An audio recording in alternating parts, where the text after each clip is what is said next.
And welcome to the SimmBros Pod. Woo! Episode 32. 32. 32. That's Magic.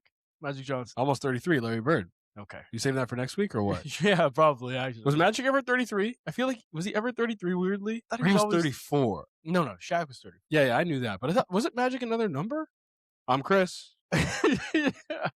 I'm Cam. And together, we're the SimmBros. And we're here to talk sports, people. As you could already tell, we're wondering if Magic Johnson was another number. I don't think he ever was. He was always 32. Maybe 33 at Michigan State. I feel like he was. Because, wasn't 33 like such a big number back then? He used to be, that was like number 3.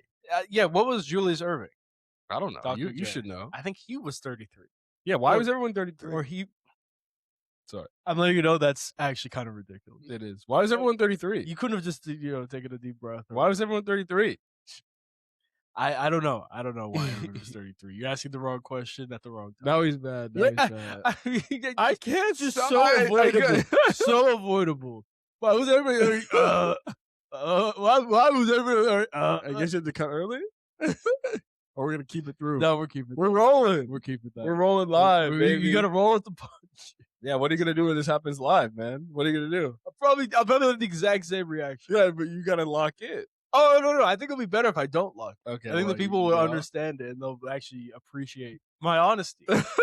And then the people understand it's like, do these guys, sometimes it's like, Max Kellerman, Stephen A. Smith, it's like, do these guys even like each other? Do Yeah. they respect each other? It's like, because sometimes when you're brothers, you argue, right? And so that's what it would be. Me and you, we'd be arguing like brothers, because we have love and respect for each other. But I'll also be annoyed with We have one of those things for each other. Okay, yeah. Good. What are we getting into? What are we getting into today? Yeah. So we're gonna talk a little bit of basketball, specifically Lakers basketball, because it's just been rough. It's been a rough stretch. Trying to figure out the way how the Lakers can at least get better in the future, because right now their present is bad and their future is even worse. We're also going to talk a little college basketball, right? How many days away from March are we? We're 2 days away from March. We're pretty much 1 day when this comes out. March Madness. Yeah, March Madness. We'll be 1 day away from March, then 15 days away from when brackets open Selection Sunday on March 15th. Nice. So Best 2 day. weeks from Sunday. Best day. I'm so excited. I mean, there's actually, I guess, okay, so let's just talk real quick Selection Sunday, because it's a great day.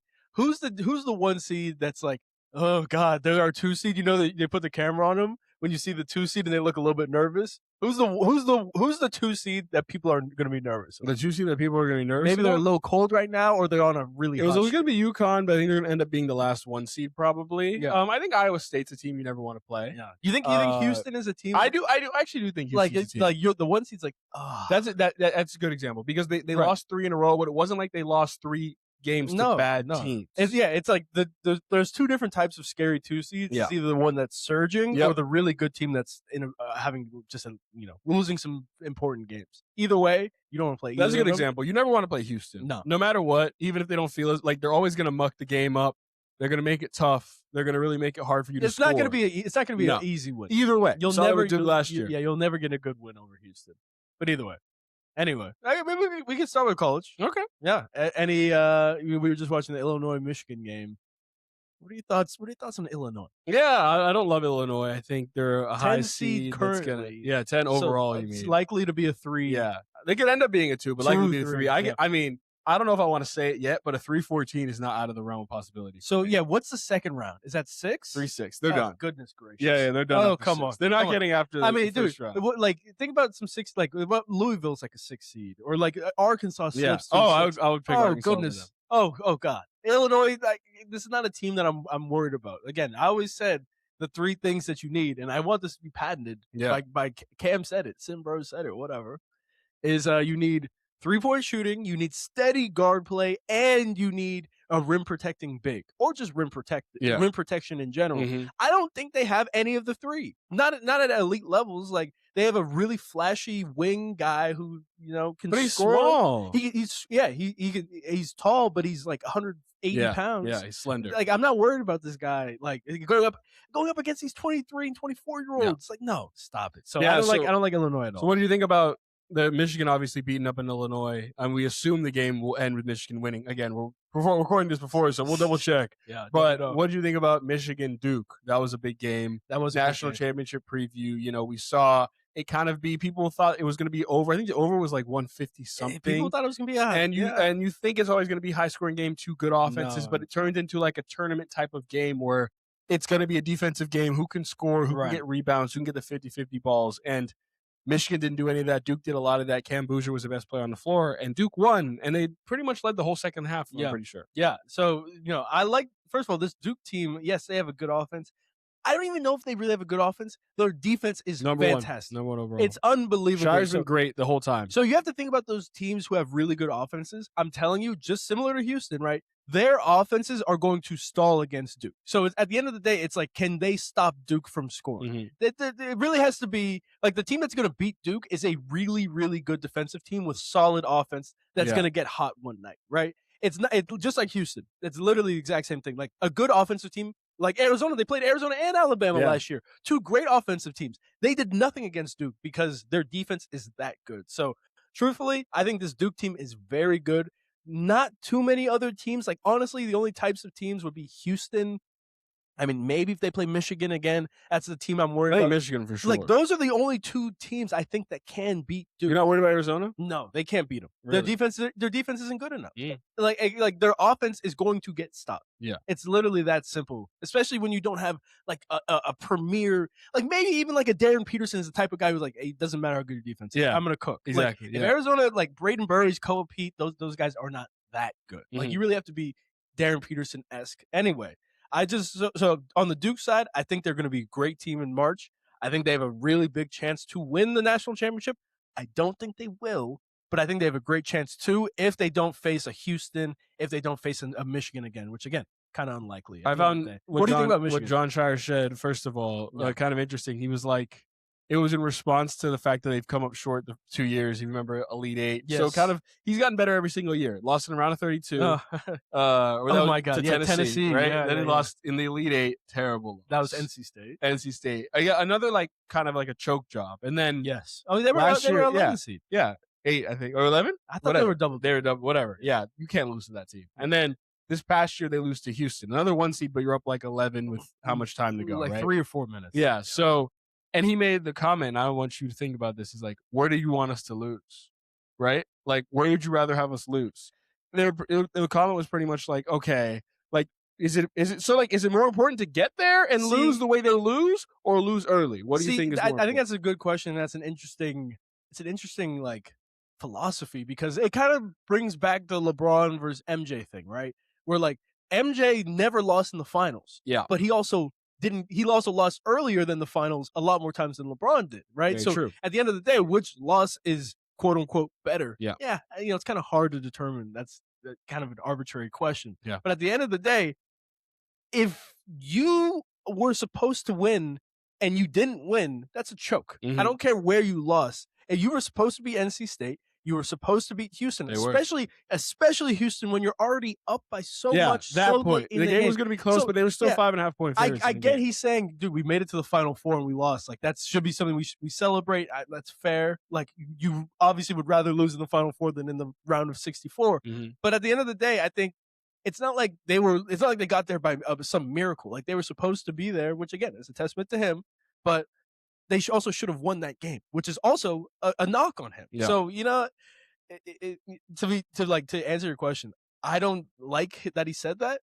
I think it also is fair. It's kind of like a double-edged sword. What do you think? I think it's fair. You think it's fair? I think it's fair. Like, what do you want me to do? If that makes sense. Like, I think it's hard to. Yeah, definitely got to win. But what would the questions be if you lost in around 64 both of you? Oh, like that? 32. Of course. So, like, I think you'd rather be in his position than not, obviously. Yeah. Obviously, you want to win, and the expectations you have at a program like Duke is important, and they're high. So, there are always going to be these types of questions. But anyone who started out with John Scheyer's coaching career is probably going to be pretty fine. Oh, yeah. So, I expect John Scheyer. Is he in his 30s? Yeah, he's still 30-something, I think. I expect John Scheyer to win a championship sometime soon. And if it goes in order, he lost in the Elite Eight last year, the Final Four the year before. He lost Elite Eight 2 years ago, Final Four a year before, and then this year probably what, lose the Natty? national You lose a Natty, then they'll win it. That would be terrible. I think losing the Natty would actually be the worst thing. Yes, that's the worst thing to happen by far. The runner up, it's the worst in the Super Bowl everywhere. But on the Michigan side, what I'm looking at here is, I think their front court is really good, and I think Adai Mara. We're watching him play right now. Yes, he's great, and he really is. And I'm talking about the touch, like the offensive game. I think what you need to realize about the tournament is that, you're expecting these 1 seeds or whatever, these higher seeds to get upset. You want to pick the right upset. When you think about it, like teams that have big guys are not going to get upset by the bad teams. It's just because the lower seeded teams don't have guys. By big guys, do you mean like tall guys? Good? Okay. Yeah. Okay. I just mean really, really pretty much tall guys who play enough games. Like there's another 7-footer. I think it's on either UCLA or Purdue. Some Arizona, team, right? Yeah, Arizona too. Krivas? Yeah. But exactly, Krivas, right? Like, so that when you have those guys, it's hard for teams to beat you who are like mid-major type of teams because they just don't have that type of guy. Let me throw some at you. Zach Edey's pretty damn tall, and he lost to Fairleigh Dickinson. They did. That's Purdue, baby. So what does that mean? It's hard to lose those tall guys. Sorry, I'm just saying because like on the rebounding exactly. front, it's just like the difference, right? To win those upset games, you kind of have to have more. You have to make it more of an even game, if that makes sense. If you have like a cheat code type of big up there, again, Purdue is an example, of course, right? But like, it's less of a chance to be upset as opposed to like an Arizona team like 2 years ago whenever they're playing Princeton. They're not much different of a imposing type of team. So that's what I was going to say. That's just all I was going to say to start. Secondly, I think he's really good and important on that team. I think Dusty May made a terrible mistake in bringing him back with 2 fouls. I think you can only bring that early. The only person you bring back with 2 fouls, and also that was super early, but the only person you bring back with 2 fouls is a senior guard, junior guard, who is not going to pick up a foul. The thing is, with guards, you can kind of get away from picking up fouls. With a big, like, you got to get rebounds. You have to. You're honestly you're less effective if you're trying to worry about not fouling. Yes. 100%. So bringing him back in there was the rebounds and also done. Defense as well. Like, they'll just go right at you, and you just got to stand up there like a statue. Yeah, but it was the worst thing he could have done by bringing him back in. Right. He picked up his 3rd foul how early on? It was 8 or 7 minutes in the second. And then he didn't even. That means he couldn't bring him back to start the half. No. So I have a question for you before you take a sip of water, or you can take a sip of water. No, go ahead. I have a question for you, and I think this is actually very interesting.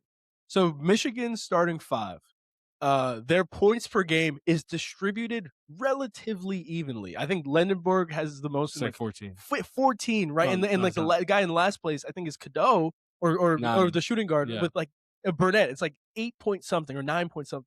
Do you think having all those types of guys who can score is actually beneficial, or is it bad when you don't really have, the go-to guy who can drop 25? I think it's beneficial, and I think they do have the guy who can get 25. They do have a go-to guy. It is Lendenborg. Okay. Like, he might not score 25 a night, but we saw you at 22 against Duke, right? Like, he could get. He's the one who they're going to go to when it matters most. You got to go when you're in tough situations. You got to go to the pro. Yeah, and he's obviously a pro. We know it, even though he's 23 years old.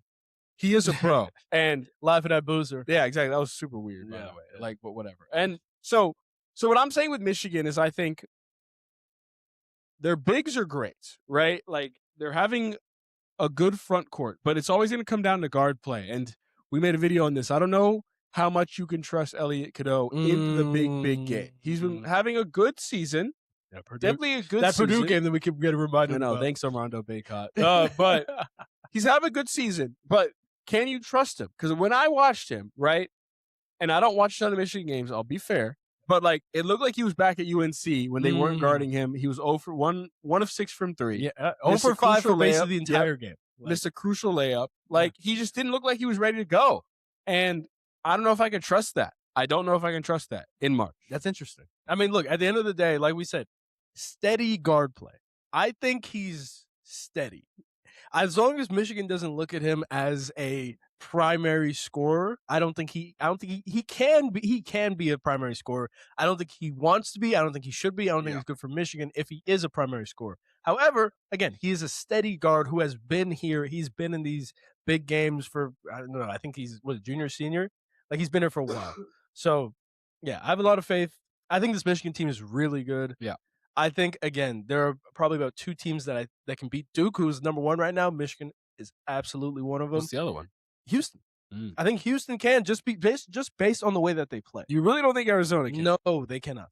They cannot, and they will not. I really don't know if I agree with that. They're playing in the Big 12, like they're playing high-level competition every single night. It's the way that they play. It's the same thing, dude. It's the exact same thing that we were talking about. This Michigan-Duke over-under was 150. Yeah. 160. And it very well could have been, 80 to 80. Yeah. Because these teams both can score at will. But at the end of the day, this Duke defense is fantastic. And they can stop really good offenses. And then they can also score on the back end. I think their identity is defense. It has been for so long. So that's why you look at a team like Arizona, whose identity is absolutely not defense. Yeah. Look, they have Bradley, who's really good at defense. But at the end of the day, Koa Pete's not the guy. Burry's not the guy. Privas is a pretty solid, rim protector, but he's still not really the guy. Mm-hmm. So I think their identity being offense is actually that benefits Duke because Duke can stop them on offense and also score on them when Arizona's on defense. Yeah, styles make fights in the tournament for sure, right? And everything. So how's the style going to react to one team? And I think it's important to have a defensive atmosphere in nature. I mean, Duke's defense, something I got to say is every year Scheier's been there. It's unreal. It really has suffocating defense. Yes. And it's wow, yeah. I just and don't know how he does it. They're also getting guys who are great, like Malik Brown.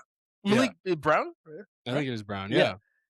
Hands. Best hands I've ever seen. It's great. I know. You cannot hold the ball like an inch. If it's an inch too far, boom, it's gone. Yeah. It's mine. It's mine. And if you're posting up, guess what? You can't dribble. Yeah. You can't do anything against him. He's unbelievable. He's fantastic. Another great guy. Super unsung hero. Comes off the bench. 6th man, 7th man. He's great. You also got Sarr out there. Dame Sarr, who's, his wingspan is what, 8 feet? Yeah. It's unreal. He's playing great defense on, the other opposing team's best wing. Yep, picks him up full. Boozer, you just got to keep him out of foul trouble because I don't think he can't really move the puppies too well. So dude, if he gets switched out onto a guard, it actually. I was watching the Notre Dame game. That is one concern about Cam Boozer is his foot speed. I was watching the Notre Dame game because I was against Notre Dame. Really? Running. Yeah, dude. He just couldn't stay in front of him. Yeah. And it was who is that? He actually can't stay in front of him, and that was a little concerning. And I don't know how good of a low post defender he is either. Yeah, I don't know how many people post up in college. Yeah, it's weird. They're trying to give his comp. We get into draft too. Someone was saying I saw one. David West. Millsap. So I saw one. Al Horford. I think those are all pretty good. Another one was Kevin Love, I think Minnesota Kevin Love specifically before he became actually kind of an elite shooter in Cleveland and Miami. He was Minnesota Kevin Love was a 2020 type of guy. I don't think Boozer's really 2020 That's yet, what I mean. but he'll be able to score. In the NBA he'll be able to score.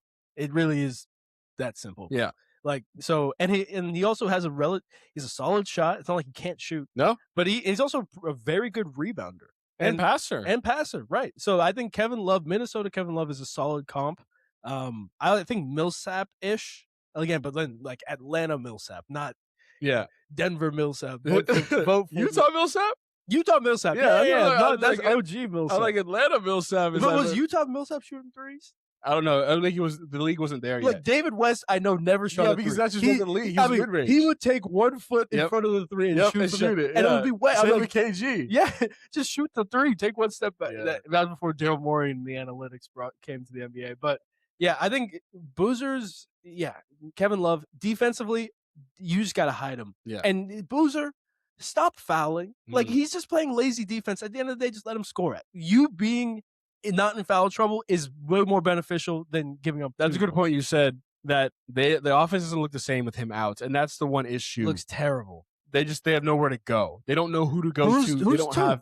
Is it Isaiah Evans? You can't really. He's more of a shooter, right? Yeah. Right. It's like he's going to create his own shot. Is the question? Not as much. So that's where it's if you're a Duke, it's interesting, right? There's not really a plan B.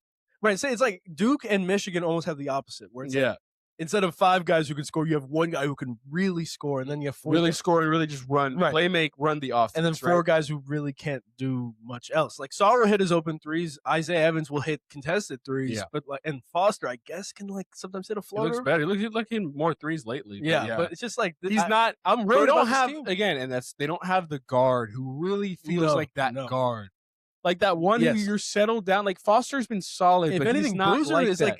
Boozer comes in early. Yeah. Comes in like Caden? Yeah. But sorry. I don't trust Caden. No, I don't. I'm saying if I'm Caleb Foster, it's like you in high school. It's like, don't sub me out. Yeah. Like I can't be the first sub. Like you have to be good enough. Foster has been better. For sure. But I think Caden Boozer, he's been getting early minutes, and he's good. He's great. I don't trust Caden Boozer. But yeah, he's not the guy. That's what I'm saying. So, I don't think Duke really has steady guard play, which is a big factor for national champions.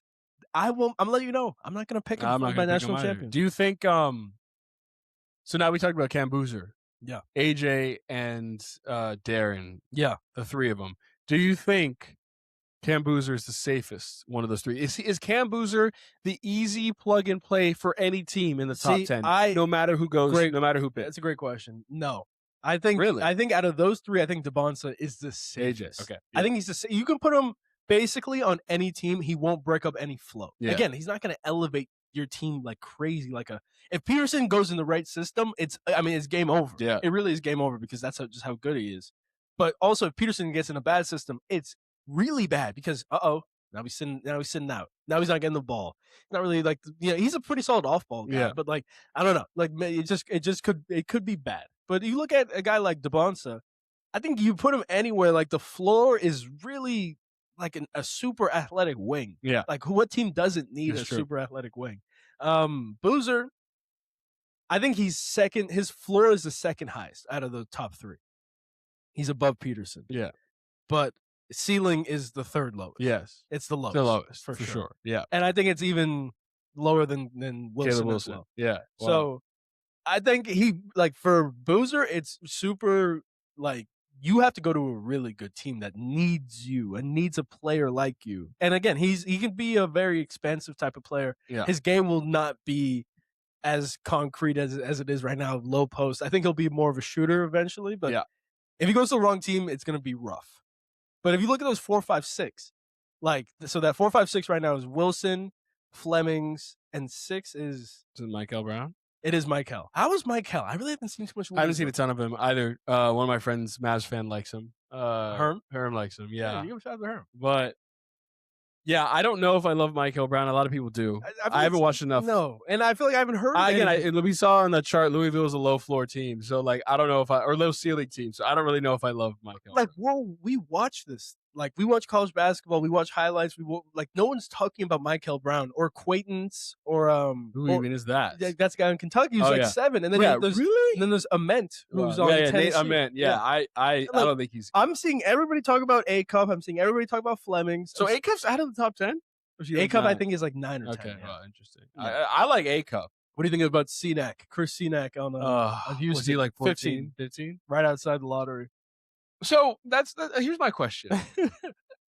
before we get into picks, but why does it have to be a draft lottery and not so you know what I mean? Why are you right outside the lottery? What's the difference between picks 1 through 14 and out? Is there anything different? Yes, the difference is the picks 1 through 14 didn't make the playoffs. Okay, yeah, picks 15 through 30 did. No, okay, I think I get that. Right, but it's just always weird to me. It's right outside the lottery. Does that matter? Does that matter? It actually does matter. I'm pretty sure on Really? Contracts. I think there's really big bonuses. If you're a top 14 pick, I remember the guy on Ochai. Yeah, Ochai. Yeah, I think he was the 14th pick, and or he was bordering.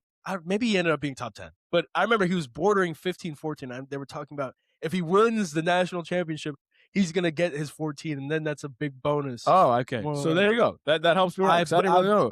Someone's talking about he's a lottery pick. It's he's a pick 14. Does it really matter? What does pick 14 and pick 15 have a difference? It really doesn't matter. It really doesn't. Yeah. So I think it's just money. So I would still take. It's tough for me. It depends the team that picks first. I still think I would probably still have to take Darren Peterson. I don't know. This is one of those things where before we get the draft, it's how it's rank the top 10 players. Yes. It's dude, I can rank the top 10 players with my eyes closed. But then once we get the teams, it's I don't know who's gonna go where. If Indiana got the first pick, who they take? It's a good question, and I think I know who they're taking. I mean, look, they have so many. I feel like they have so many solid. I think they wouldn't take Darren at all because I thought they would take Darren. I was listening. No, I think Darren wants to be his own guy. I think he wants to be his own guy. Who doesn't want to win a ring? But whatever. No, I think he wants to be. I think he I know, wants to save a franchise. Make $1 billion. I think they would clearly take AJ, and I also think Cam Boozer's probably second. They would think about taking. Yeah, that's what I think. I think a guy like, first of all, I think AJ would be great on that team. I also think Wilson would be perfect. Yeah. But can you take him one? They gotta hope they get like a third pick and they can take him. You can't take right? Wilson one. No. But like Wilson is perfect for your team. This guy has a full motor, good to go. Or you just trade back. Yeah, you trade back. I mean, this guy could be a small ball center. Like you can just I think Wilson's the perfect plug and play on most teams. DeBonsa, I think maybe even more than DeBonsa. I think even more than DeBonsa. Really? Yeah, I but love he can't Wilson. really shoot. So like he can. He can plug and play. He can plug and play. But how good is he? Like right? Like no, that's fair. He can be an energy guy, but like, he? How good is he? Where was Jabari Smith then that year when it was Paolo, Chet, Jabari Smith, and everybody was like, Jabari's one. There's a great point there that I wanted to get into. Okay, yeah, go for it. Go ahead. No, you go first. I was gonna say Jabari Smith's comp was Rashard Lewis. Yeah, exactly. And I think that was one of those. It's like we're really taking Rashard. I know, Lewis.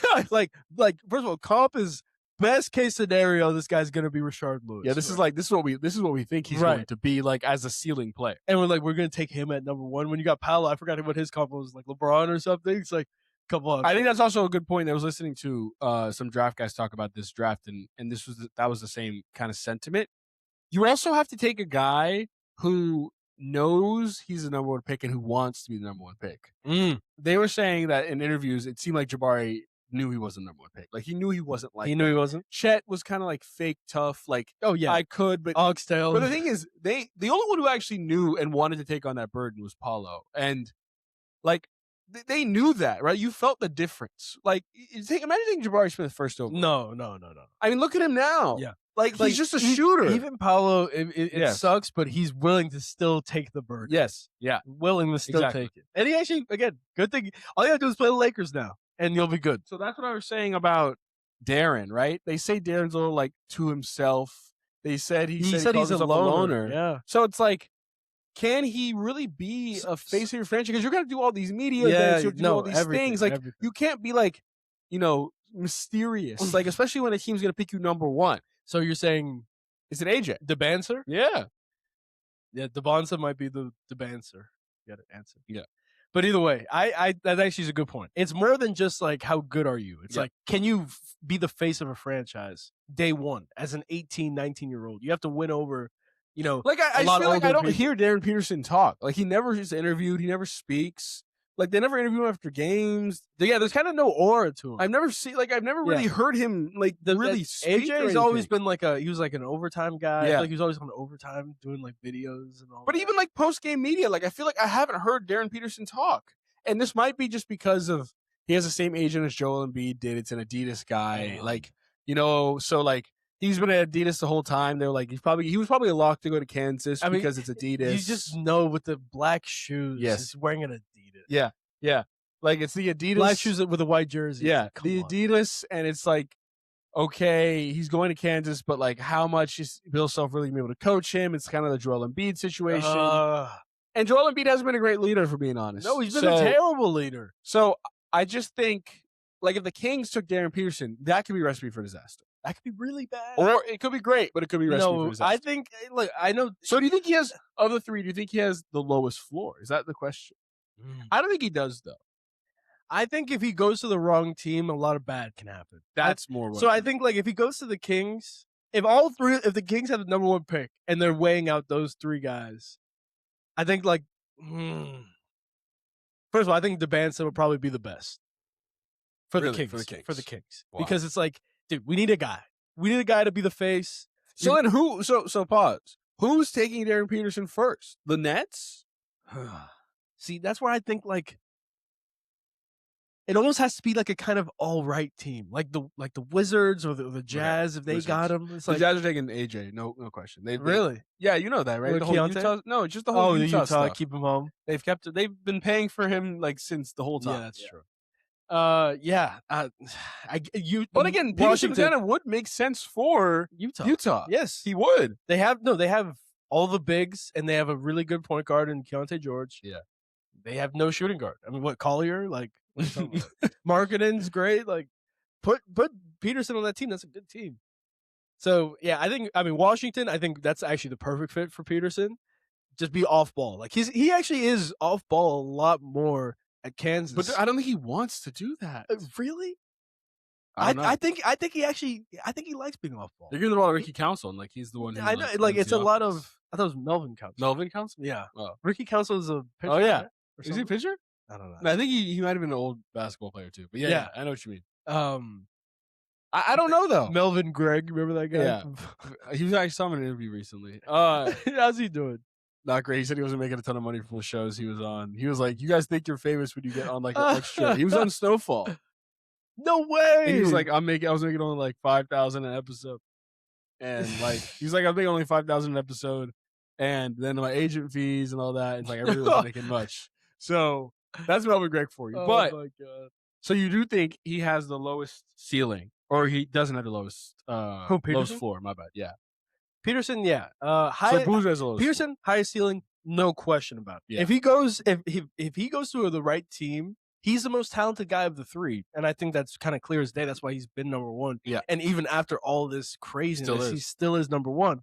It's just the motor. You gotta question it, because like we've been wrong about people with great talent and bad motors, like Cam Reddish, bad motor. Yeah. Sorry. Fantastic talent. This guy should have been averaging 28 in the league still today, but never really figured it out. And like he should have been averaging 28 as a peak. If not, he's a 3-and-D shooter who averages 16 a game. Absolute and shoots 40% from three and 2 steals a game. Max contract. Yeah. Like this he's guy's McDaniels type. McDaniels. Dude, this is a piece that you need on your team. McDaniels. I mean, at the absolute least. That's what his floor was. If his motor was fully, geared up, this guy would be a wrecking ball in the NBA still today. Yeah. And like, so that's what you have to worry. Like, because right now, where's Cam Reddish? I think he's on the G League now. He was playing like Lithuania. I thought he was in China. Yeah, no. Some G League team claimed him. And so that draft was like 25 years old. And that draft was in 2018, 2019. So you think about it, like, I don't know, 6 years from now, I don't want to draft a guy number 2 and he's going to be in Lithuania or a G League team. Yeah. And like, that's the floor with Darren Peterson, which is scary because we're not sure about his motor. We aren't.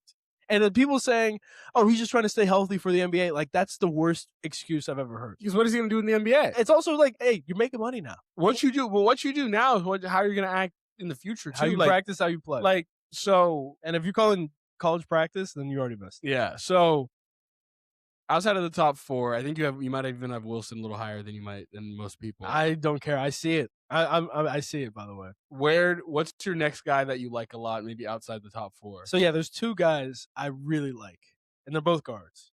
It's Acuff and it's Flemings. Okay. So what I love about Flemings is he gives me old school, steady point guard vibes, and this guy's a freshman. Yep. And so you don't really see that often. He looks calm. He looks poised. Poised is what made Jaden Daniels, I thought, so good in his rookie year. What took him to a team that was not even supposed to be semi-decent to the NFC Championship game. He was poised. He was. It never felt like the moment was too big for him. And that's how I feel about Kingston Flemings. Obviously, super early and definitely not as much because he still has been choking a little bit recently. But I feel super calm about him. Acuff, on the other hand, is a guy who's just like, this is going to work at any level. Yeah. This guy's a pure scorer. He can put the ball in the basket. That's why they're going to win a lot of games in March. You have to like pay attention to Arkansas. It's just a team I need. I think is going to win a lot of games because of Acuff, really. And you got to trust Kentucky. John Calipari. Yeah. Whoa. But I think. You said Flemings is more of an old school guard. I think Acuff is a bit more of an old school guard. Sorry. By old school, I mean it feels like he's been there for a while. Oh, okay. My bad. Yeah, like, he doesn't play. But Acuff plays a little bit more like an old school, like a floor general, gonna get everybody involved, can also hit shots. He's a little bit smaller. Right. But he feels like when he has the ball in his hands, something good is going to happen. Yeah.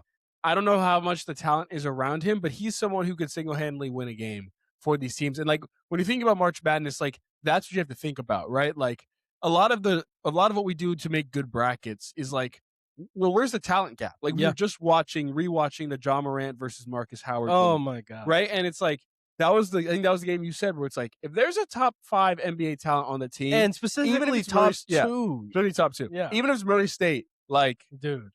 we gotta he's gonna make a name for himself. And that's why it's actually very important to look at the mock draft before you pick your bracket, genuinely, because sometimes there's gonna be like wait, who was that at 13? Yeah. He's on what team? Yeah. You've never heard of. And it's like, okay, yeah, no surprise they won a couple. Yeah, he has 37 in the first round. You're like, oh, it's like, oh, whoa, okay, yeah, fair enough. Anybody you see outside the top 4 that's super interesting to you, or maybe not interesting? Yeah, bad way for me. Wagler, Keaton Wagler. Not about it. I just don't love it. I don't know what his game really is. No. He's a small, skinny type of kid. Illinois guy.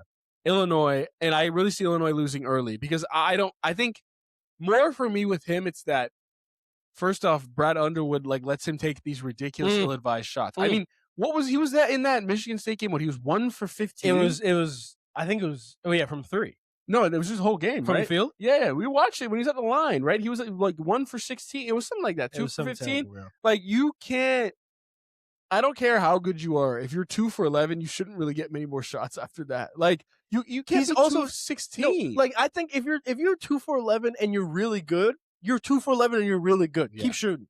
He's not that guy, and I don't know who keeps telling him he is. It's because he had a 46-point game.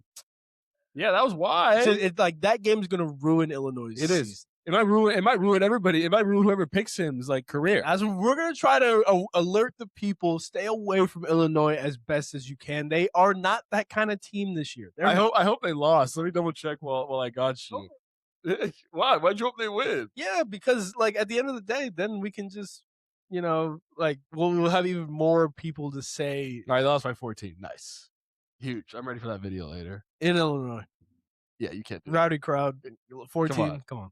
3 versus 10. Stop it. First of all, that tells you also how good Michigan is. Michigan. Yeah. I still would bet. Okay, before we go. Yeah.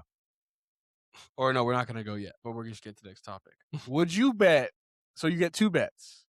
Duke versus the field or Michigan versus the field? Who would you take? Michigan versus the field. I would take the same thing. Because in my opinion, Michigan versus the field. In my opinion, I think it's a good question. Yeah. There are 2 teams that can beat Duke, which I've talked about, Michigan and Houston.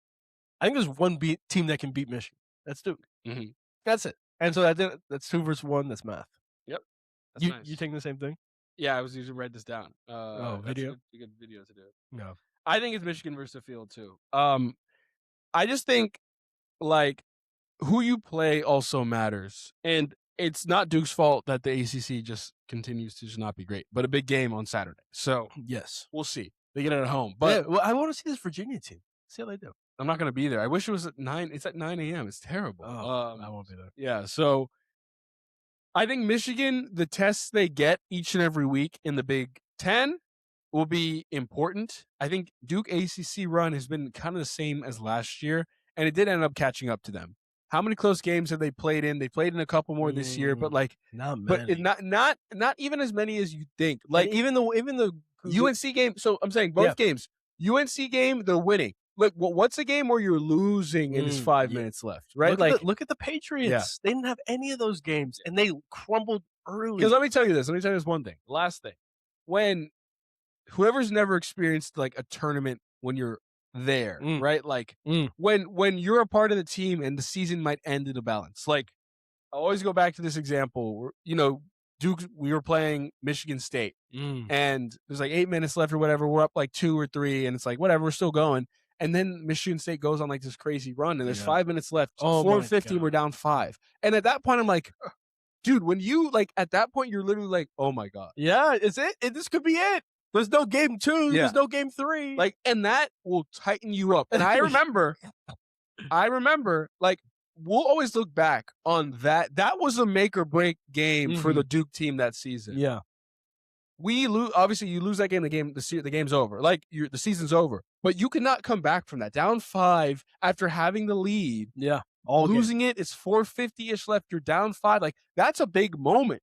And to be able to at least, play through those moments throughout the season. The ACC was a lot tougher. I mean, we lost in the championship game, right? Yep. The game we should have won. But wait, what? ACC championship. Oh, okay. Sorry, yeah, from 2022. My bad. Yeah. But yeah, to be able to have those types of games is important. And I think, a lot of coaches will tell you that winning is great, but sometimes losing is actually good. And I think Michigan might even have said, if they end up winning the national championship, that losing to Duke was the best thing that happened to them. Wow. I think they could. I don't know. With that, yeah.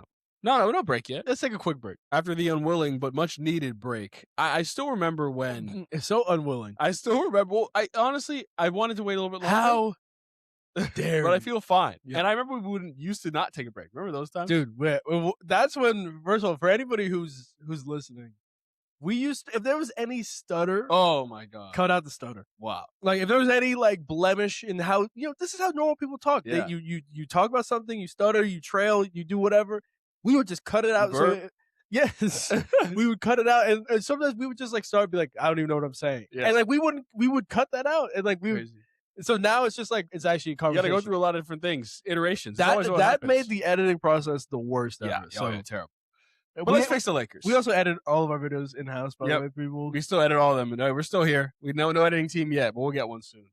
Let's fix the Lakers. Let's fix the Lakers. Okay. Or can we? I think this is that's probably a better question. It's a really terrible moment right now because what's going on with the Lakers? Yeah, I think first thing is it's always gonna be this LeBron thing over your head at this point. Like it seemed like from the summer when they didn't give him the extension.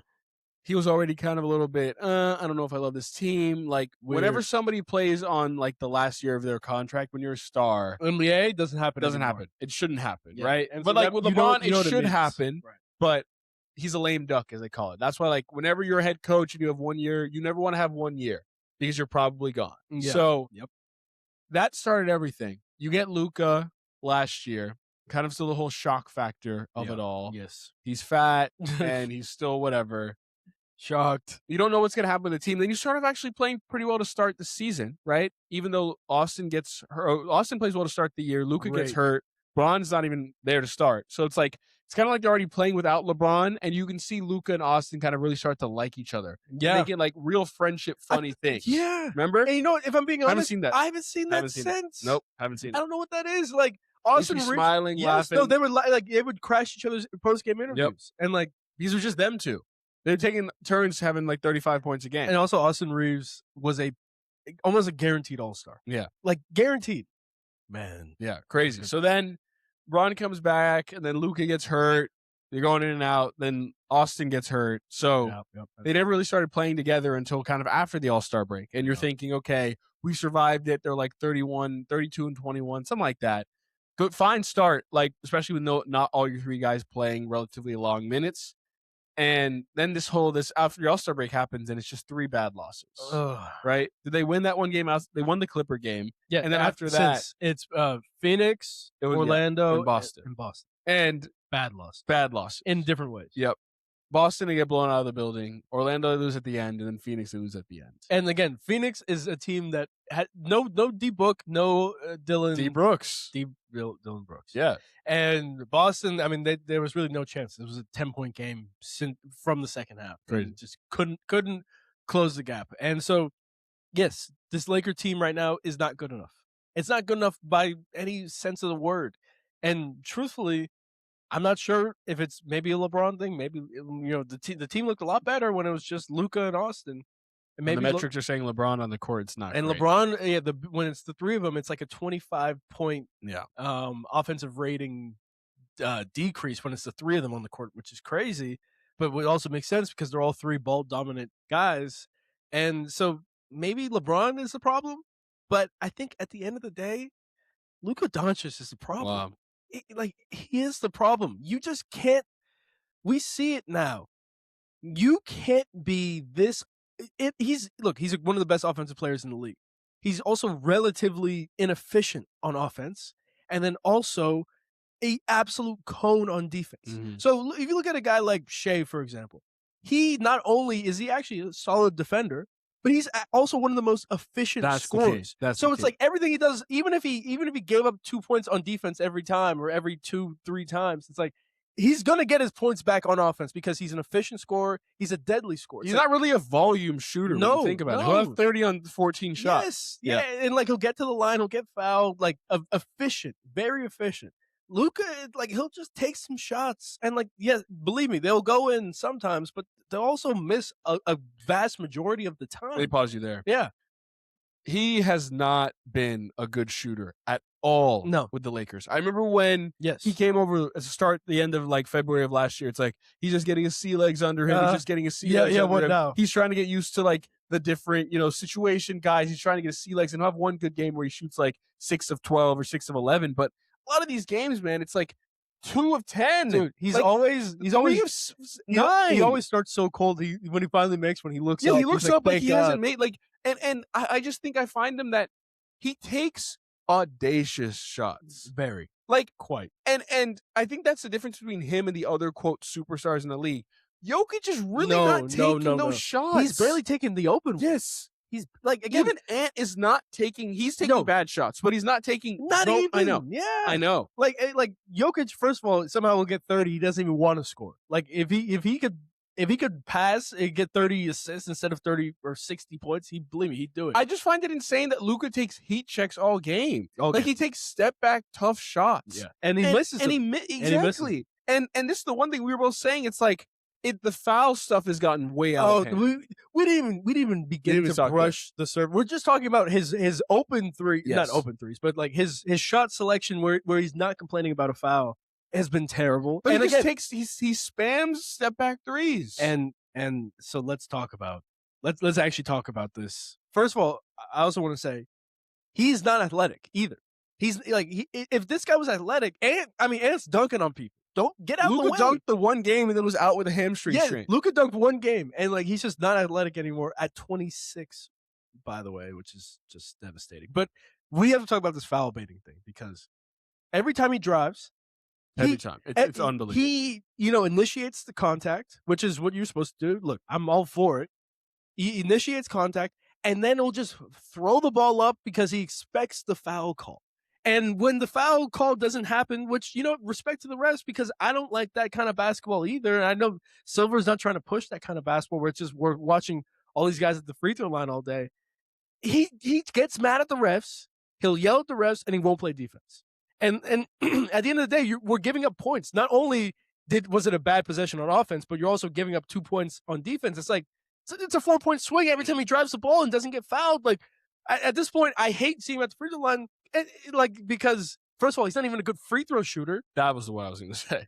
But I hate seeing him at the free throw line because it's bad basketball. But then I'm like, hopefully he gets to the free throw line because we're giving up 2 points on the other end. Yeah, it's devastating. What about his driving? Is there anything redeemable there, or is it just? I think it's not redeemable because I think what his game has turned into is not fun. His game has turned into gaming the system. I hate watching him play. People talk about Shea foul baiting. No, it's a lot less of what you thought. Shea is still trying, like the thing is, there's a difference. Right. I remember all my coaches would always tell me, like, you shouldn't try to get fouled. Right. Because when you try to get fouled, you're not even giving yourself a chance to actually make the shot. Yeah.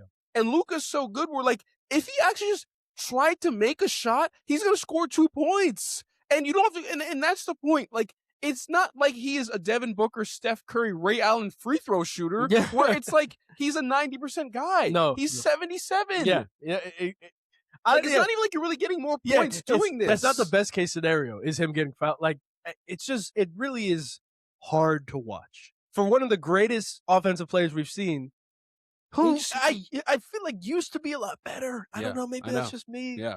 But I feel like I saw Zach Lowe saying, like, he used to impact the game more. Now he's not impacting the game as much as winning. Like it's really a lot of empty calories. He has 41, 8 and 8 or 8 and 11 or something. And it's like you should win that game by 30 then. No, I remember they showed the score the starting five. Yeah, we watched it. Yeah.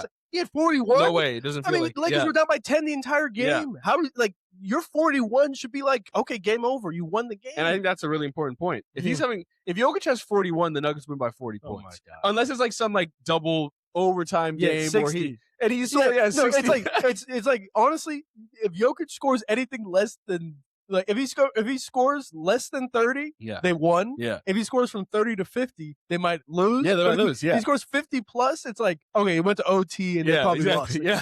But if you score 41 points, you should win. Yeah. You should win and you should win by a lot. If you're a Luka team, like that should be an easy win. It shouldn't be close. I remember we looked at the same thing. We're like, how is this game 41, a close game? And it's the complaining. Everybody complains on a team now. And this whole thing with him and LeBron is kind of weird at this point. There's that picture of them sitting across from each other, and it's like, do they even like each other? I don't think so. They don't like each other. No, LeBron right now is upset because Luka is leading his team. It's supposed to be LeBron's team, but LeBron's also 41. Yes. Like, I feel like it's really hard to have that.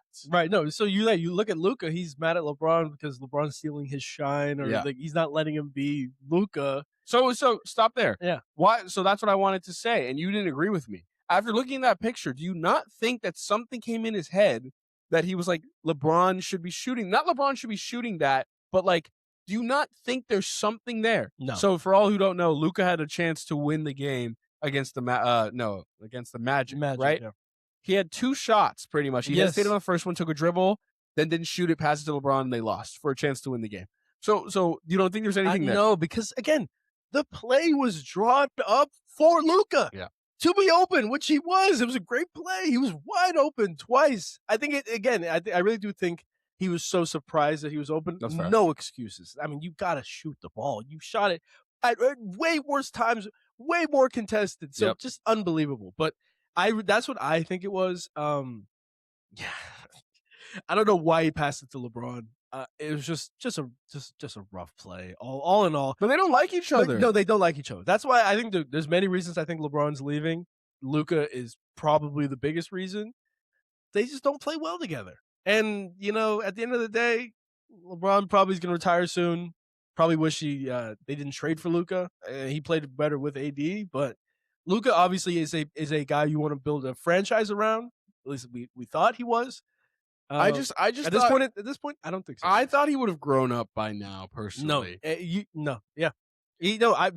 agree, and no, nothing's changed. And I texted to my Mavs friend Herm. I'm like, Luka just foul baits and cries all the time, and he's like, "Welcome to the Luka experience." Like, this is what he does. I'm glad. Like, when I watch the Mavs, I would only watch the fun games. Yeah. And be like, oh my god, this guy's crazy. Like, dude, those playoff games, he's dropping 50. I'm like, this guy's one of the greatest ever. Like, I mean, the whole thing with Nico Harrison, it still is not the best for him, but it's not aging that bad. If Nico Harrison got Austin Reeves in the deal, they would have won the trade. Nico Harrison actually deserves an apology. He really does. I know they weren't supposed to get Cooper Flag, and like, I'm not going to give him credit for getting Cooper Flag, but he deserves an apology. Because you watch this every night. The Mavs are in a much better spot building around Cooper Flag and building around some of their young guys. Kyrie's going to be the old vet there. It's like, great. Like, that's fantastic. They got some extra picks coming up. Pick this year. Top 10. That's fantastic. Okay, that's what they should be doing. And like, Luka, like, was it Nico or somebody else took the beer out of his hand? Remember? Yeah, it was. I forgot who it was. Yeah, someone took the beer out of his hand. Yeah, I remember. So, like, again, everybody was like, why do they take the beer out of his hand? I understand now. It's not because it has nothing to do with him. They know. We didn't know what was going on. I don't think it was about him being fat. It's more just like, what are you celebrating? Yeah. It's like, dude, this game is hard to watch. And again, I know people are saying this was a Nico, Rob Pelinka, their best buds. They just talked and they just had a conversation. Like, no, other people were involved in this trade. And guess what? Other people gave their sign Jason off. Kidd. You know he did. Oh, absolutely. Absolutely. I know he did. You know he did. Absolutely. That's why Luka looks at him differently. Yeah. Like, I mean, you kidding me? Hey, coach, we're going to trade one of the best players in the league under your nose. What? No. What's going to happen is you're going to let him know, and he's going to get the sign off because, dude, Luka is one of the hardest players to coach. It's like, hey, stop complaining about fouls. But then it's like, well, when you complain about fouls, you get them now. Yeah. And then when you don't run back on defense, it's just like, I have to play you because you can do a lot of things offensively that most people can't. But defensively, you're terrible. Basically every other situation you're terrible, but it's just a rough situation through and through. Yeah, and we haven't even talked about his Nico defense. Harrison, man. Give him. We haven't even talked about his defense, and that's exactly where we're just like, it's just I haven't seen any growth as far as like This is exactly what he does. Yes. He predicts which lane you're going to use, and decides, and that's it. Yeah, that's it. If you like, he'll let's say you go right, he'll jump the lane. Yep. So you bump into him. You counter, you're open. And that's literally all the defense you're going to get from Luka. If you go the other way, guess what? You got by him. Yeah. If you go into his body and then counter, you got by him. Like, there's no other on-ball defense. He's not sitting down. He's not fighting through screens. Nope. He's not chasing players. He's losing people in help. It's because he's so focused on getting the rebound too. Yeah. It's like, okay, yeah, get the rebound. That's great. The triple doubles are cool, but start running and also pay attention and help defense. He doesn't help defense. He doesn't seem like he cares. It seems like, why as a 26-year-old person you seem like you're old at this point? Like how is he going to age at 32? Maybe it's a thing where he just plays the exact same way over for he is 30 and he plays the exact same way. That's what it's going to be. He's going to be exactly like this when he's 32. And then it might be better. Maybe better. But I doubt that.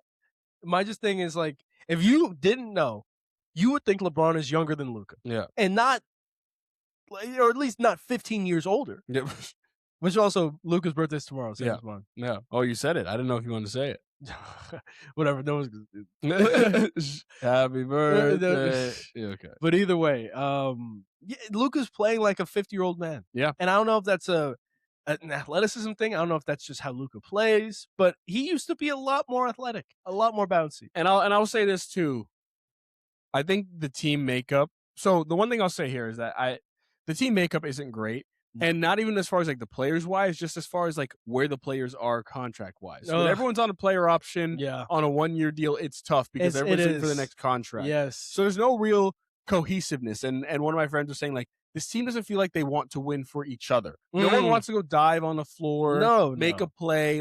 They're not like the Pistons. No. Because they feel like Ayton needs a new contract. Rui needs a new contract. No, all these guys, Marcus needs a new contract. They all do. Because of how much you have to pay LeBron and Luka, everybody else is on show me, prove it deals. Yeah. Where it's listen, we're not going to pay you a lot of money, but now you have to earn a lot more money. And people like Ayton are saying they think earning money is just through scoring points. Yeah. And that's exactly why he's not going to earn as much money because he can't really score all that well. He also cannot rebound to save his life. He cannot rim protect to save his life. Yeah. And so I do think that LeBron being off the team will benefit the Lakers, but for being honest, man, Luka's got to go too. I just can't imagine those vibes.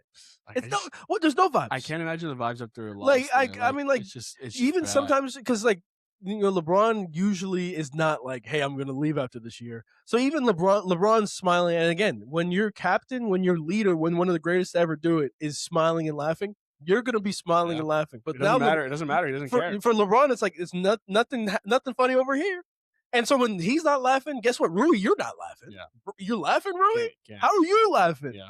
And so no one's happy. This team is just terrible. And it's just the worst situation. Because, again, it's a team that's, this is what Adam Silver's talking about.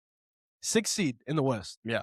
Going to lose first round, not going to get a great draft pick. It's literally the worst. It's the worst place you can be in. Situation. And I think it's just not the right makeup of guys. And what I will say is that this is a little, it's getting a little tough. Luka had that one roster where he really got there. Yeah. But it required a midseason trade. Yeah, two, right? And I think the more you look at it, the more you kind of get a little worried that he can't single-handedly make you a real top 3 type of seed. No. That he needs the actual right team around him, which then goes against the point of him being paid as much as he's paid. Amen. In 2 years, whatever, they gave him the next 3-year deal. But after that, he's going to get the $100 million a year. I think he's going to be the first $100 million a year player. And is he worth that? I think he's going to be the net. He's going to, at some point, he's like this. That's why he didn't do the 4-year this year. Because he said at some point he's going to be able to get that next type of deal. Oof. And I don't know if you can pay him 85 to 110 mil a year. He should be someone. 85. Yeah, I mean, you saw the Brunson one, right? Brunson's up for a 5-year, 430, something like that, 5-year, 420. Yeah, that's 80 something a year, that's right? 85. Yeah. So it's I know. My God. And people are saying you're comparing him to Jokic, but that's who else we should be comparing him to. Wow. Jokic should be on the court with nobodies, and they'll still be a top 4 seed, top 5 seed in the West. Actually have a real chance. I don't know if that's the same with Luka because it's a little bit different as far as I think people make mistakes saying playmaking versus assists. So right. I think there's a difference. That's a good point. Playmaking is like Jokic, getting people actually trying to get them involved. There's assists, which is more like Russell Westbrook. It's here's a grenade at the end of the clock. I'm holding the ball this whole time. you're kind of open in the corner. Let's hope you make it, right? Happen all the time. Exactly. So I think Luka's not that much to the extreme of that, but he's also not more to the extreme of Jokic. He's more towards the extreme of, I'm going to dribble this ball out, and at the end of the shot clock, if I don't like a shot, I'm throwing it to you, and you have to make the shot. So that's not a ton of playmaking as you think. As opposed to, I was watching Jokic on Sunday when I was running.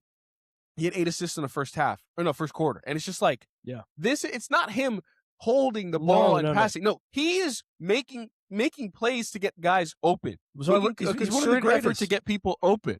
Exactly. So I think that's a little bit different where it's like playmaking versus assists. You can have a high assist count, but are you really making plays for others? And the last thing I'll say is I really don't love the scoring so much early in the first quarter. Really? In the first quarter. So hold on. Yeah, talk to me.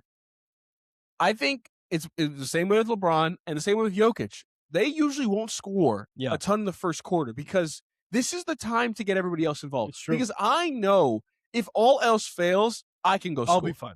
So what I don't like is like he's the highest first quarter scorer in the league, Luka is.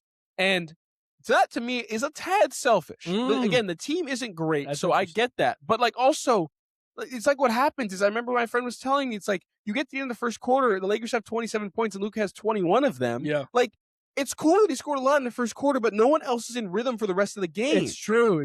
Like, I remember Austin Reeves was talking about being the catch and shoot guy on a team. It's like, we all think about, oh, wow, it must be great to be James Harden when you can just dribble and have fun and shoot any shot. It's like, well, also, you have to think about Austin Rivers, who hasn't touched the ball in literally 10 to 15 minutes. He needs to hit a shot of game time. And guess what? You miss a shot, you're done. You're getting subbed out, you're getting cut, you're getting traded. Like, it's really that serious. And so you, like, getting them involved, even having them miss early is actually beneficial. And that's why I think LeBron is actually, I agree, he's definitely more of a playmaker, less of an assist guy in terms of, he gets people involved. Concerted efforts. Yes. Because he knows come second, third, fourth quarter, like the ball is going through him. Yeah. He doesn't need to score. He'll be fine.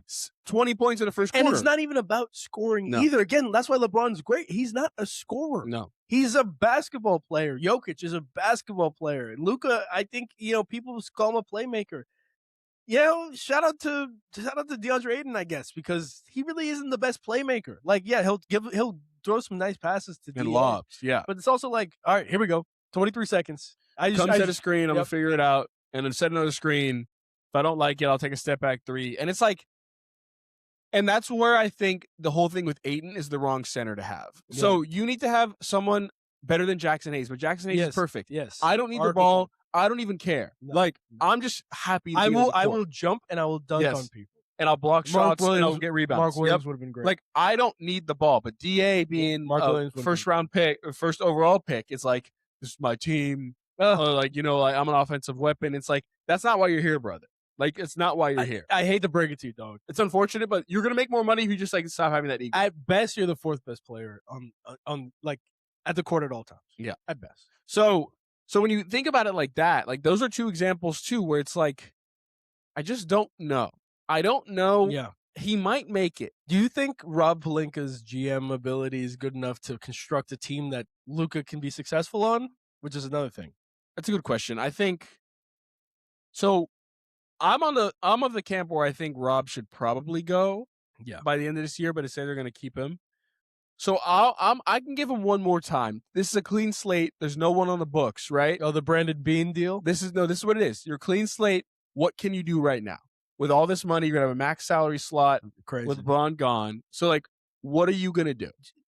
So is there a financial incentive of not signing a max salary guy and getting a bunch of just solid role players? I think I think there is. Sorry, man. Like, you used to. I think because sometimes it's like, well, you don't use a slot. You lost it. Yeah, it's not. No. The NBA money's so dumb. It's just cap. But I think they were saying just cap space. They were saying instead of a $50 million guy, it's just like Walker Kessler, and Peyton Watson, dude, for 25 each, dude, or something, right? Dude, like, that's what it should be because.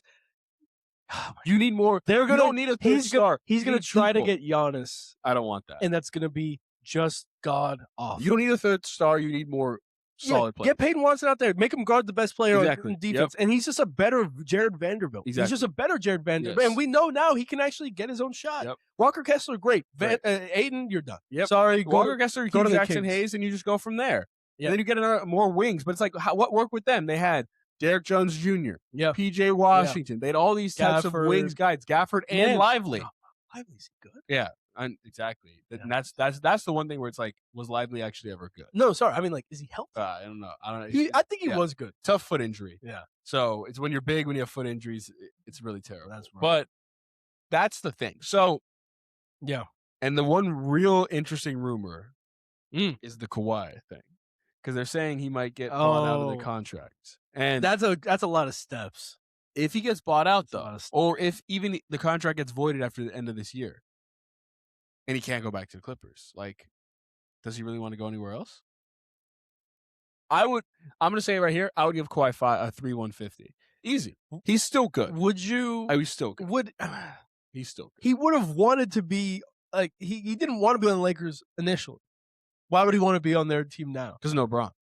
That is actually a good point. That was what they're saying. Uncle Dennis was saying that they're telling you. It doesn't, again, and this is a little bit of my point and a little bit of Aiden's point was what we were saying. No matter how good you are, if LeBron James is on the team, it is his team. You're number 2. Yeah. It is his team, no matter how good you are. That would be interesting. Luka and Kawhi in Austin, or get rid of him, whatever. I still am on the camp of spread. Like we saw Luka, like who was the second best player when Luka? Oh, Kyrie. But he was on a cheaper deal, remember, because of the whole. It's true, but also thing. Like AR could be Kyrie-esque adjacent. He actually could be. So you like those two, and then my let the thing team is, go. dude, like what got them there? It was super athletic 3-and-D wings, super athletic rim protecting lob threat bigs, and it was Kyrie Irving who could take a bucket, give Luka a break, and it was Luka cooking. And I think that's the formula. It was a deep team. It was a team that it was actually scary. Yeah. So, yeah. But that's my point. Like, whenever LeBron's there, Luka doesn't want to admit it. No, but he knows it's not his team yet. No, even though, hey, Luka, it's your team. I'm just gonna follow. I mean, like even all the like out of the locker room bullshit where like the Lakers are like doing like hey, like guess the song. Yeah, it's like it's still gonna be LeBron. Gonna be like, because he's still also the most famous player they have as well. Like he's the most famous player in NBA history. Yes, probably. Yes, no, for Michael, sure. I guess. No, Michael, I think probably. Yeah. But like in the social media era, for sure. And so, yeah. It's interesting. I mean, who knew? I'm the biggest LeBron fan I know. Surprised you gave that to Michael. That's easy. Good. Because he really did reconstruct the way basketball. Like, it's true. Yeah. But I'm the biggest LeBron fan I know, and unfortunately, it really looks like the only way that the Lakers, which I'm also a Lakers fan, get better is by getting rid of the king. Yeah. So gotta go. Now, before we go to the watching hour, and I also have another fun question for you. Where should LeBron go next year? Where should he go, and then where will he go? I think he should go to Cleveland. Yes. But where will he go? I mean, I think Golden State is very interesting. Yeah. Why not? Yeah, I think that would just be a funny, like a fun. You have to watch it. It's like, oh my god, two of the greatest of all time are playing together. Like they've been beefing all their careers, and now they're playing together. I think it makes sense for his career arc to go back to Cleveland where it all started. Yeah, no, I agree. But Cleveland's going to be really good this year, and I think they're going to lose in the ECF against probably Detroit. Yeah. So, and if they lose in the ECF, like adding LeBron on their team, 42-year-old LeBron on the team, I don't think would be the answer. Maybe it is. Well, I mean, it's not a minimum. It's not. It wouldn't be much. Like, you know what I mean? Will he do a minimum? Oh, because they're going to get. Yeah, he's going to get all that money. Yeah. So okay, so maybe. Then LeBron on a minimum is good on any team because he still does. Oh, like, yeah. You know what I mean? You kidding me? No, that would be the best minimum contract. Would he ever come off the bench? Would they have him come off the bench? No, he would never. Wow, he would never do that. Crazy. But like again, he actually would be an effective player on Cleveland. You know, take away the Dean Wade minutes, like just give them to LeBron. Hey, Sam Merrill's not bad. Dean Wade, they're not bad. Did you not watch? Yeah, they're good, but you know, well, I know. Cut some of those. Yeah. Strus has still been hurt for the last. Yeah, I don't know. Years. I don't know where he's been. He's been out for a while. Okay, so yeah, that's interesting. So here's my fun baseball question. The GOAT, Shohei Ohtani, has a new walk-up song. Oh, you knew? I don't know what it is. Oh. But I'm saying he does a new one every year. Any early predictions on what a song could be this year. Is anything show related? Okay, it was The Show Goes On, obviously. Which I was listening to. I just shuffled the old songs. Yeah. Already. It just popped The show goes on, all that. And then he says, was it brown grass or green grass? Right. And I'm feeling. I literally, to be honest, I don't even know where to start. No, because it's not show related. No. So it could be anything. I agree. So, but I like how it's a new one. I personally thought he was gonna have The Show Goes On all the time. That's what I thought he always had. Which would have been great. So Freddie keeps the same one. Yeah, he said his kid. I think Mookie keeps the same one too. Mookie was the It was not Boss Mandilo, but it was another song. Yeah, we always would talk about it. Dang, I forgot. Yeah, I gotta hear it. But yeah, I don't know. So that'll be interesting. I'm excited for it. Excited for baseball to start. We love baseball. We love baseball. We love all sports. Some guy commented on our TikTok saying these guys do all sports. We're like, we do all sports. We do all sports. Thank you. We literally love sports. We do. I love like every single day. I'm looking for what game is on. I don't care. Yeah. I'll watch the whatever Atlantic 10 on a Thursday because it's the only game. Shout on. Out the A10 though. Yeah, that's UCO. Yeah, it is right. I think I did watch them. That's why. It's VCU too. Maybe I think so. Virginia Commonwealth. What a game. What? No, sorry. Sports are great. We love them. We do them all the time. And let's get to the watching hour. So last week we watched Collateral, which, hey, after Ford versus Ferrari, that first of all, I downgraded my ranking on Letterboxd. I hated that movie. I hated that movie. And two great actors. Collateral damage reported. Collateral, fantastic. Gets an A from Cam. First movie I've seen before you, right? I think maybe ever. Yeah. It's a great movie. Chris watched it for the second time.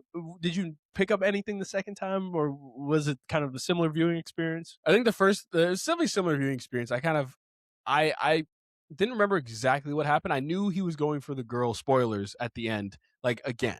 That's what I remembered, because I remember they ended up back in the same like law firm place. Right. I liked how it was all one day, one night. Yeah, and I also remember said it was funny that I didn't know how he got out of like when the cops got there the first time. I was like, I don't remember how he got out of this. How did he get out of this? So that was fun. And I liked Jamie Foxx kind of playing that nerdy loser guy.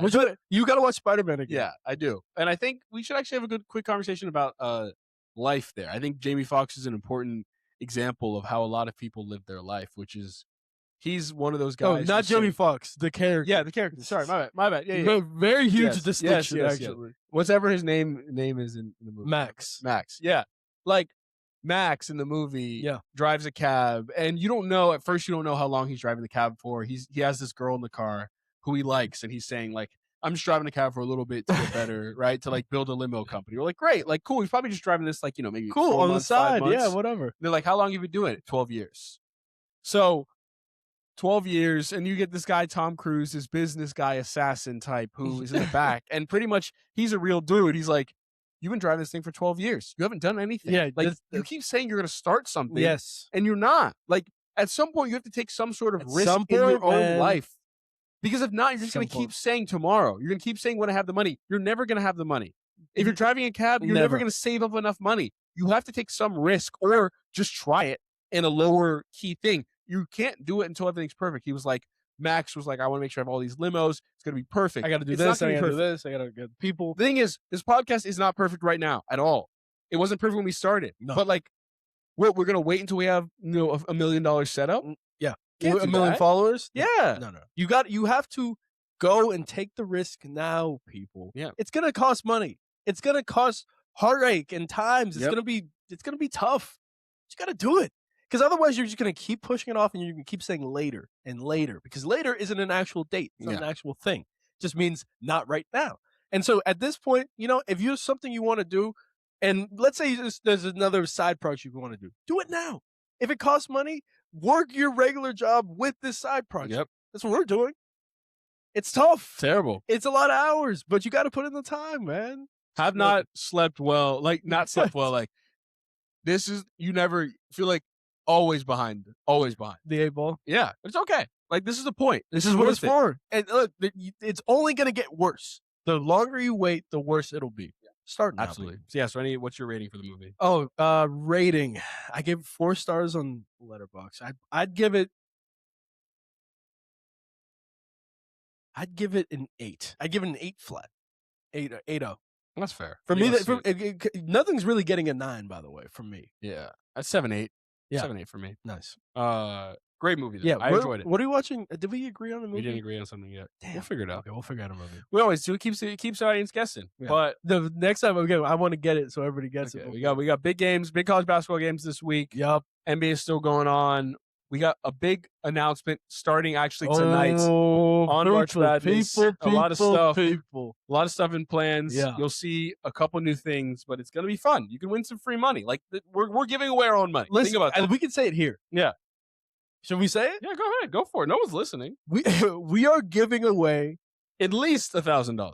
At least $1,000 to the winner of our March Madness bracket. Yep. We are going to make a group on ESPN Tournament Challenge.